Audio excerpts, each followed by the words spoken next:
Just a year ago, headlines were writing XRP's obituary, crypto influencers, mainstream media, and even former XRP holders called it a dead token. With the SEC lawsuit dragging on delistings on US exchanges and Bitcoin and Ethereum dominating headlines, it genuinely looked like XRP was on life support. Retail confidence plummeted. Analysts declared Ripple's relevance over. The perception was clear. XRP had been outpaced by newer, flashier layer ones, while regulatory uncertainty hung like a dark cloud. But here's the twist behind the scenes. Ripple was doing something the critics completely missed. This wasn't about hype anymore. It was about infrastructure, real-world integration. Ripple wasn't chasing buzzwords. It was building pipelines. If you're tired of crypto hype and want real insights on XRP's institutional comeback, hit that subscribe button and let's get into what they missed. Then came the announcement that flipped everything upside down.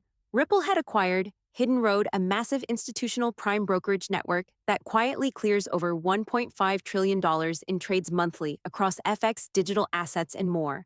Let that sink in. $1.5 trillion in institutional volume.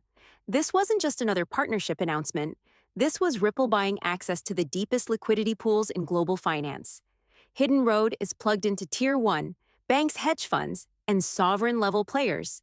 It's not a retail-facing exchange, it's where the real volume lives. And now XRP is at the center of it.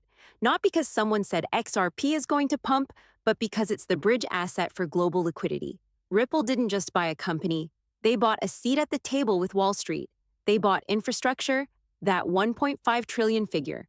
That's the ceiling-breaking number that turns XRP from speculative token into real utility-driven capital network. It's the moment Ripple stopped being a blockchain company and started being a critical node in the institutional financial web. So, who exactly is Hidden Road? Think of them as the Goldman Sachs of digital prime brokerage, but even more nimble.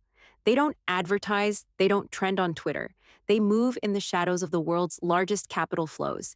Yet their clients include some of the most sophisticated market participants on the planet.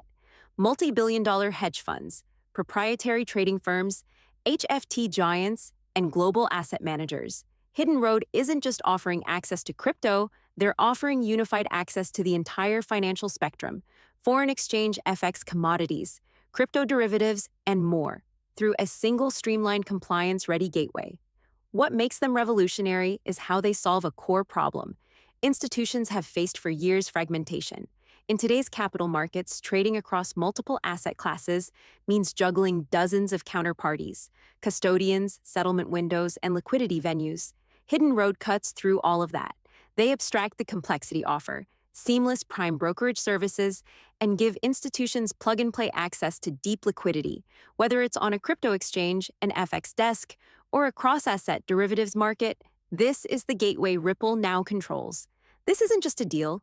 It's a strategic capture of one of the few entities capable of acting as a central hub between traditional finance and the emerging digital asset ecosystem. It gives Ripple not just visibility into institutional flow, but control over how that flow settles roots and ultimately scales. And here's the kicker: Hidden Road was already built with compliance at its core. They operate under multiple licenses, adhere to strict risk frameworks, and maintain direct connections with banks, custodians, and trading venues globally. They're not hoping to become compliant later. They're already operating at the level regulators demand. Ripple didn't buy vaporware. They acquired a financial backbone that's already trusted by Wall Street.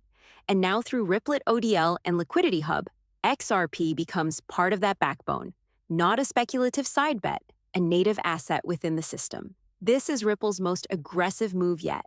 It's not just about expanding into new markets. It's about absorbing the very infrastructure institutions already use and replacing the pipes behind the scenes with tech that routes value through XRP. Ripple's move signals a complete rebrand from blockchain startup to full-fledged financial infrastructure provider.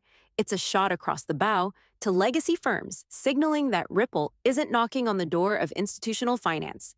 It's already inside, and XRP is not the product. It's the protocol for liquidity. This isn't just a Ripple story. It's an XRP story because Hidden Road doesn't just provide access. It clears trades, it settles transactions, it facilitates institutional-grade flows across FX, crypto, and derivatives. And in Ripple's world, that means one thing: XRP. This acquisition is about embedding XRP into the core of institutional infrastructure.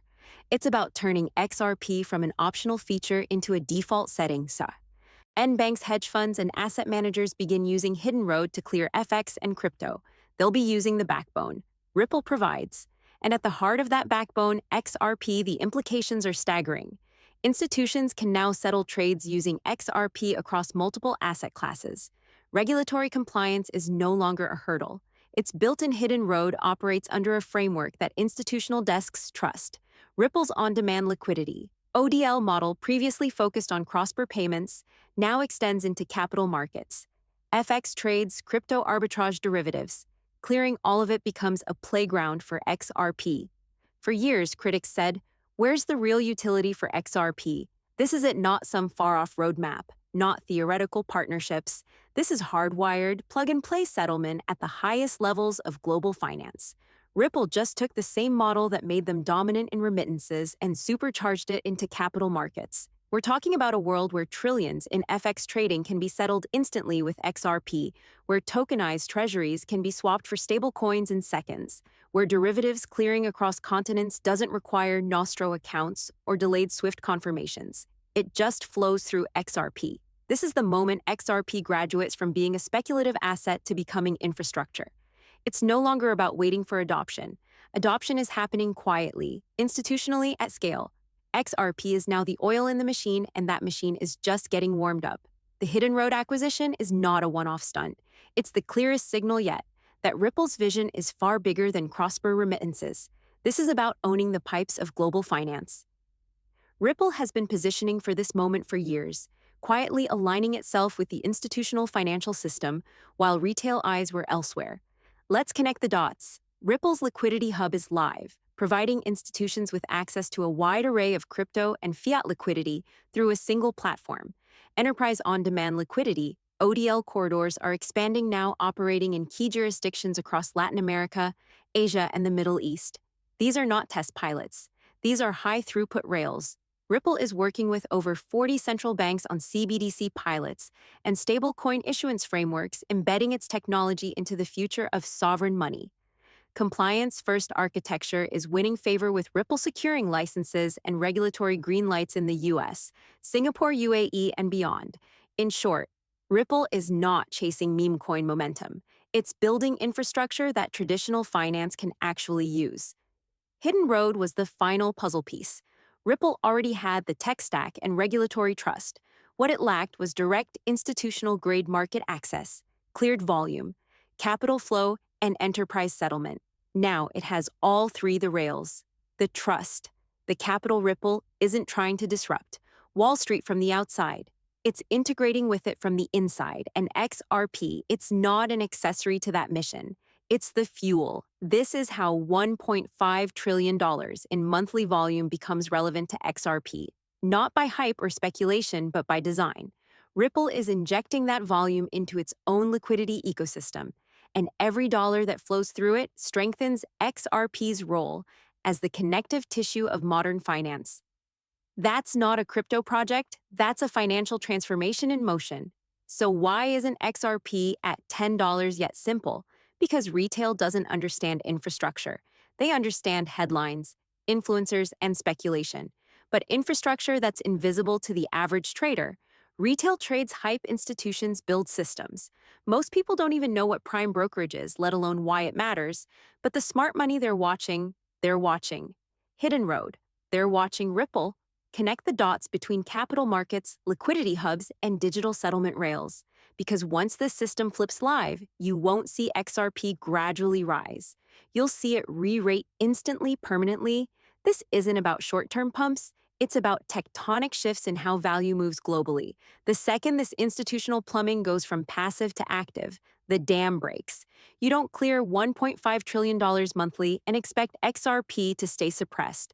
That volume demands settlement. It demands liquidity. It demands a token that can move at the speed of capital, and XRP is built for that. So while retail argues over charts and influencers chase clicks, Ripple is wiring up the real economy. FX derivatives, tokenized treasuries, central bank settlements. It's all converging. And the common denominator isn't Bitcoin or Ethereum, it's XRP. Let's zoom out. Because the average investor has no idea just how deep Ripple's strategy goes.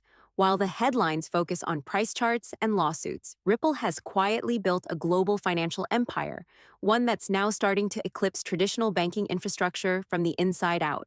Start with the numbers: over 250 million already committed to tokenization pilots, CBDC infrastructure, and next-gen FI.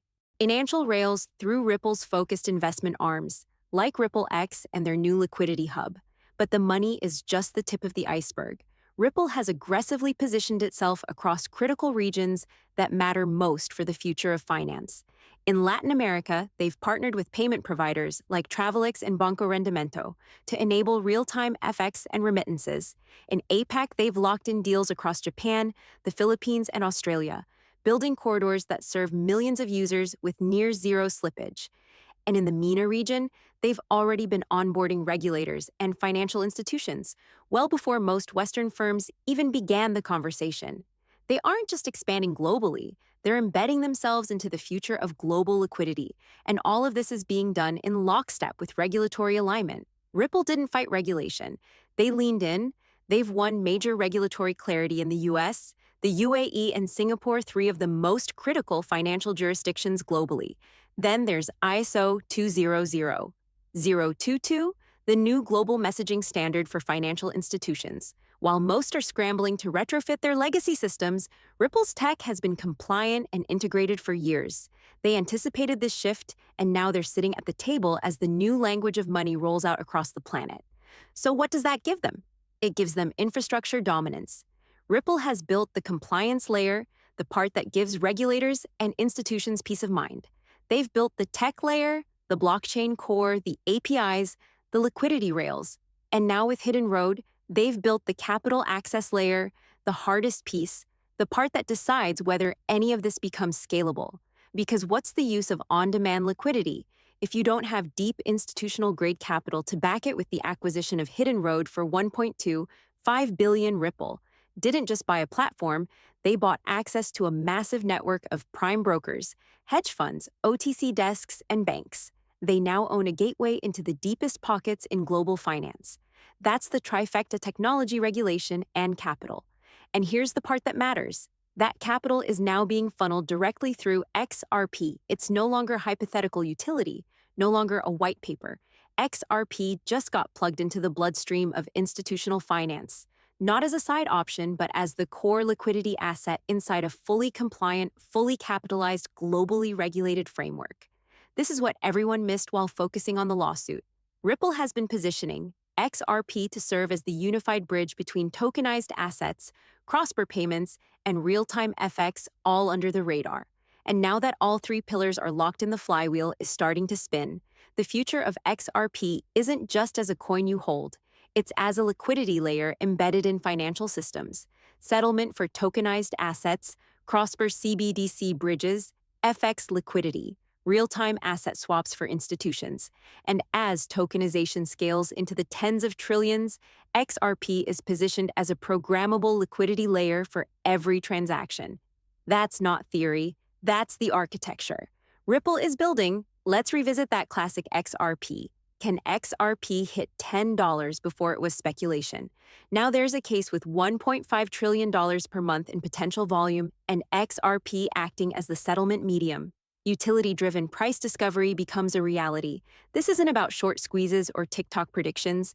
This is about math. Utility plus scarcity plus volume equals price lift. XRP has 100B max supply, 55B circulating. If just 1% of Hidden Road's monthly flow passes through XRP, that's $15 billion in monthly liquidity demand. At that scale, $10 isn't a moonshot. It's a logical endpoint of institutional demand. They said XRP was dead. But the truth, XRP wasn't dead. It was being embedded quietly, strategically, permanently. Ripple didn't need to win Twitter debates. They needed to win infrastructure. And they did. This $1.5 trillion deal isn't just news, it's a narrative killer. It invalidates the FUD. It establishes XRP not as a gamble, but as a foundational component of modern finance. You might not feel it today, but in a few months, when headlines start catching up, when volume surges, when institutions flip the switch, XRP holders will look back and realize this was the moment everything changed. If you believe XRP's best days are ahead, not behind, subscribe. Now the storm is coming, and this time XRP isn't just surviving, it's taking